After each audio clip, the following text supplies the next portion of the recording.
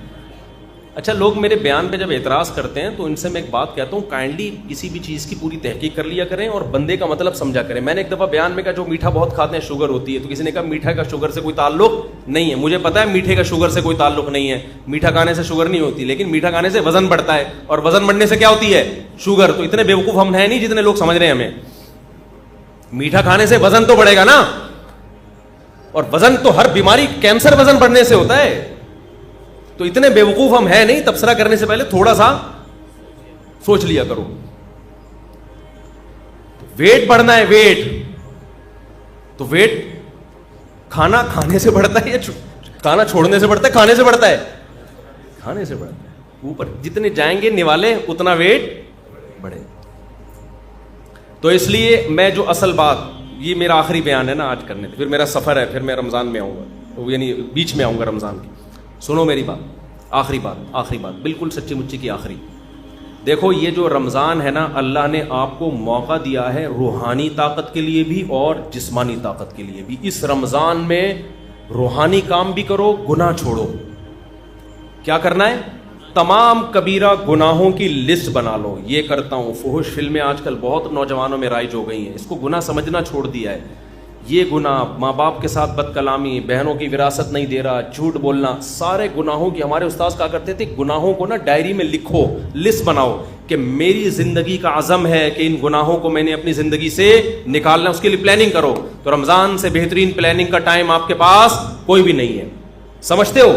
تمام گناہوں کو اپنی زندگی سے نکالنا ہے. عزم کرو اس رمضان میں 5 ٹائم تکبیر اولیٰ کے ساتھ ہم نے نماز پڑھنی ہے. یہ عزم کرو, عزم کرو. رمضان میں 20 رکعت تراویح پڑھنی ہے. دیکھو اسلاف کے دور میں 20 رکعت تراویح تھی. 8 رکعت تراویح ہمیں کسی صحابی تابعی سے نہیں ملتا. اگر حضرت عمر نے جو 8 رکعت والی روایت صحیح ہوتی نا, حضرت عمر سے 8 رکعت بھی منقول ہے, وہ روایت صحیح نہیں ہے. اگر وہ روایت صحیح ہوتی تو پوری روئے زمین پر کہیں تو 8 رکعت ہو رہی ہوتی. اس وقت کہیں بھی نہیں ہوتی, کہیں بھی نہیں تھی.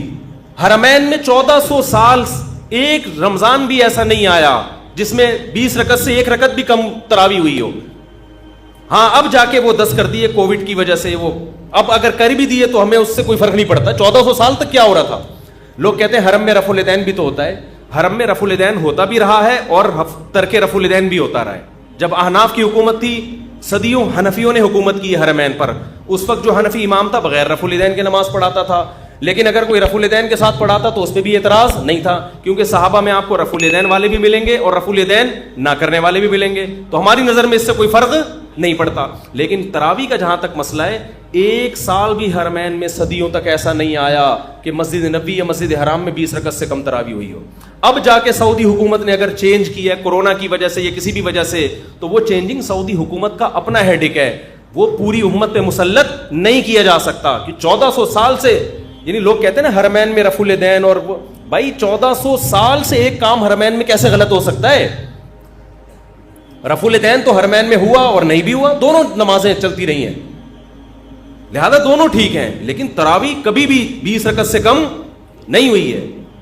تو اللہ, اگر یہ نماز بدعت ہوتی, یہ غیر سنت ہوتی تو کیسے ہو؟ اور پھر تہجد کی نماز کو تراویحوں سے ملانا, میرا اس پہ آڈیو بیان ہے پورا دلیل کے ساتھ, وہ آپ سن سکتے ہیں. ابھی میں اس ٹاپک کو نہیں چھیڑتا. آپ نے عزم کرنا ہے کہ ہم نے تراویح کی نماز پابندی سے بولو پڑھنی ہے. تو عزم کرتے ہیں کہ نہیں؟ اس کی بڑی روحانی برکتیں ہوں گی. اور رمضان میں رات کے آخری حصے میں نا, سحری میں تو اٹھتے ہی ہیں سب لوگ, تھوڑی دیر پہلے دعا کا اہتمام کر لو. سب سے زیادہ دعاؤں کی قبولیت کا وقت رات کا آخری حصہ ہے. رات کو اٹھ کے آپ نے اللہ سے دعائیں مانگنی ہیں. اپنی حاجات بھی مانگیں, کسی کا رشتہ اٹکا ہوا ہے وہ بھی مانگ سکتا ہے, کوئی پرابلم نہیں ہے. لیکن زیادہ فوکس آپ نے کرنا ہے ہدایت کو, کہ اللہ میں نے جو گناہوں کی لسٹ بنائی ہے نا, میری زندگی کو کیسا کر دے, چینج کر. داڑھی کی توفیق دے دے مجھے, مجھ سے سود چھڑوا دے, مجھ سے یہ برائیاں, میں فحش فلمیں دیکھتا ہوں, اے اللہ یہ عادت مجھ سے, اگر کوئی دیکھتا ہے یہ عادت مجھ سے چھڑوا دے. تو یہ کیا کرنا ہے آپ نے؟ یہ راتوں کو دعا مانگنا ہے. یہ ہوگی روحانی طاقت کے لیے, کیونکہ یہ آپ کو انسان اور گدھے میں فرق کرنے کے لیے, ٹھیک ہے نا.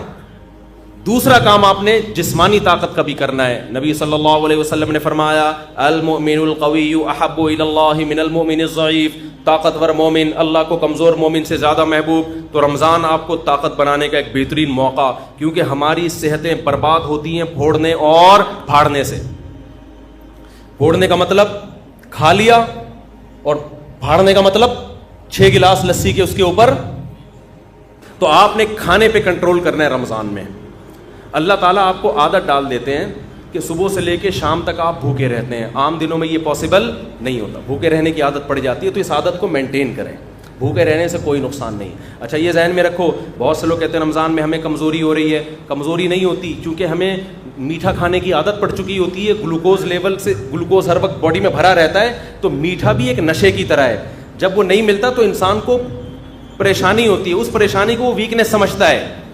جن کو میٹھے پھوڑنے کی عادت ہے نا, روزانہ 6 لڈو کھاتے ہیں, ان کو جس دن 5 لڈو ملے نا, ان کو کمزوری محسوس ہوگی. مجھے لڈو کھانے کی عادت نہیں ہے, مجھے لڈو نہ ملے مجھے کوئی کمزوری نہیں ہوتی.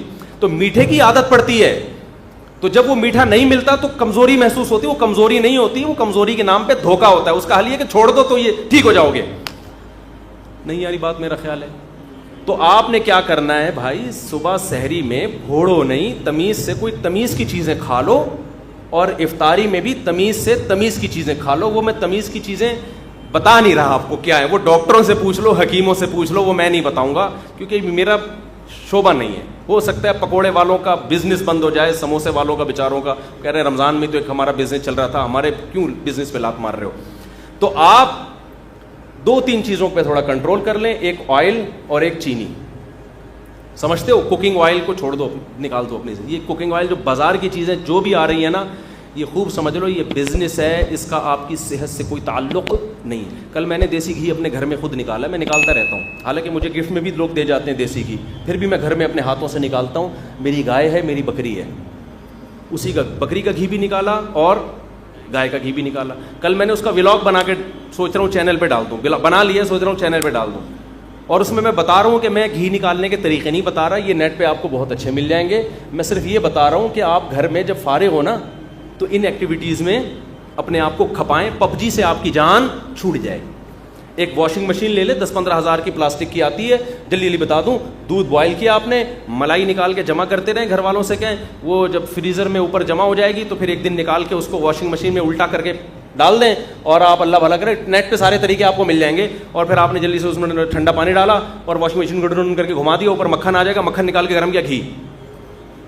پہلے زمانے میں یوں کر کے نکالتے تھے, اس میں اپنا گھی زیادہ نکلتا تھا, گائے کا گھی کم نکلتا تھا. اب یہ سہولت سائنسی ترقی سے ہو گئی ہے کہ واشنگ مشین پلاسٹک کی لے لیں یا کوئی بھی اسٹیل کی, ڈرون گھمایا, نکال لیں. جب تک دکانوں سے اور بازاری چیزوں سے اپنی جان نہیں چھڑاؤ گے, صحت گئی تیل لینے, ٹھیک ہے نا. اور اب تو ڈاکٹر بھی کہہ رہے ہیں دیسی گھی کھاؤ بھائی, ڈاکٹر بھی کہہ رہے ہیں کہ یار یہ آرگینک چیزوں پہ آ جاؤ. تو یہ کام کریں گے, ذہن بھی خوش رہتا ہے انسان کا اس سے, اور فضول ایکٹیویٹیز سے بھی بچا رہتا ہے آدمی. تو اب تو ڈاکٹر بھی کہہ رہے ہیں کہ گائے گھر پال کے دودھ پی لو تو ٹھیک ہے, بازار کے بھینس کا کوئی بھروسہ, ٹیکے لگا کے پتہ نہیں کیا نکل, خیر ڈبوں سے پھر بھی بہتر ہے. تو آپ رمضان میں نا میٹھا کم کر کے اپنی صحت کو بہت اچھا بولو کر سکتے. بازاری چیزیں کیا کر دو, چھوڑ دو. شربت پینا ہے تو شہد اور لیمن ڈال کے پی لیا کرو. میں بھی چینی پی لیتا ہوں, اتنا نیک میں بھی نہیں ہوں جتنا ممبر پہ لگ رہا ہوں آپ کو, لیکن کوشش تو کر سکتا ہے نا انسان, باتیں تو اچھی کرے نا آدمی. تو اس رمضان میں نا تھوڑا سا خوراک پہ کیا کر لو, کنٹرول کر لو, اچھی چیزیں کھا لو. اور جو غریب آدمی جو بیچارہ نہیں کھا سکتا, تو غریبوں کی صحت ویسے ہی ٹھیک رہتی ہے. یہ سارے مسئلے مالداروں کے ساتھ ہیں جن کے پاس پیزا اور برگر کھانے کے بہت زیادہ پیسے ہوتے ہیں. غریب آدمی کو تو جو ملا کھا لیا, اور اس کی باڈی کو ٹھا کر کے لگتا بھی ہے کہ ملتا کم ہے نا بیچارے کو. وہ اگر 2 لڈو کھا بھی لے گا نا, تو سارا دن میں 2 لڈو کچھ نہیں کریں گے, وہ طاقت ہی دیں گے اس کو. تو جس کے پاس پیسے ہیں وہ بھائی آرگینک چیزوں پہ آ جائے, اور کھجور کو فوکس کرے افطاری میں, اور تلی ہوئی چیزوں کو تھوڑا مارکیٹ سے شارٹ کر دے. کچھ نہیں مرے گا انشاءاللہ. آپ سمجھیں گے میں مر جاؤں گا, ایسا نہیں ہوگا. وقتی کمزوری ویکنیس ہوگی آپ کو, لیکن 1 مہینے بعد جب آپ دیکھیں گے نا یار یہ تو کیا ہو گیا, ہٹو بچوں, آپ کی آنکھوں میں نگاہیں تیز ہو جائیں گی, سماعت بڑھ جائے گی, ایسی باڈی ایکٹیو ہو جائے گی, آپ کو لگے گا میں مفتی صاحب جو 4 شادیوں کی بات کرتے ہیں غلط نہیں کرتے, بہترین بات کی تھی مفتی صاحب. ابھی تو آپ کو لگے گا یار یہ کیسی باتیں کرتے ہیں مفتی صاحب 4 شادیوں کی. تو آپ ذرا 1 مہینہ روزہ رکھ کے دیکھیں نا, تمیز سے, پھوڑنا پھاڑنا کم کر دیں, کھجلے پھینیاں نہ کھائیں سحری میں, تمیز کی چیزیں کھا لیں. وہ ڈاکٹر حکیموں سے پوچھیں کیا کھانا ہے, تو تمیز کی چیزیں کھا کے اپنی صحت کو کنٹرول کریں. تھوڑی سی توندیں تھوڑی سی پچکیں گی, تھوڑا کولیسٹرول لیول کم ہوگا, یا کولیسٹرول کم نہ بھی ہو فیٹ تھوڑا کم ہوگا, تھوڑے نتھریں گے, تھوڑے باریک ہوں گے, تھوڑا وزن کم ہوگا, پھرتیلی آئے گی باڈی میں, ہٹو بچو ہو جائے گا. آئی بس سمجھ کیا ہو جائے گا, ہٹو بچو, ایسے فٹ فاٹ. جی ہاں وہ میں بھی اعلان کرتا ہوں اس کے بعد. تو یہ بھی آپ کو رمضان میں اللہ نے چانس دیا ہے. اللہ تعالی ہمیں روحانی اور جسمانی دونوں صحتوں کو اس رمضان میں فوکس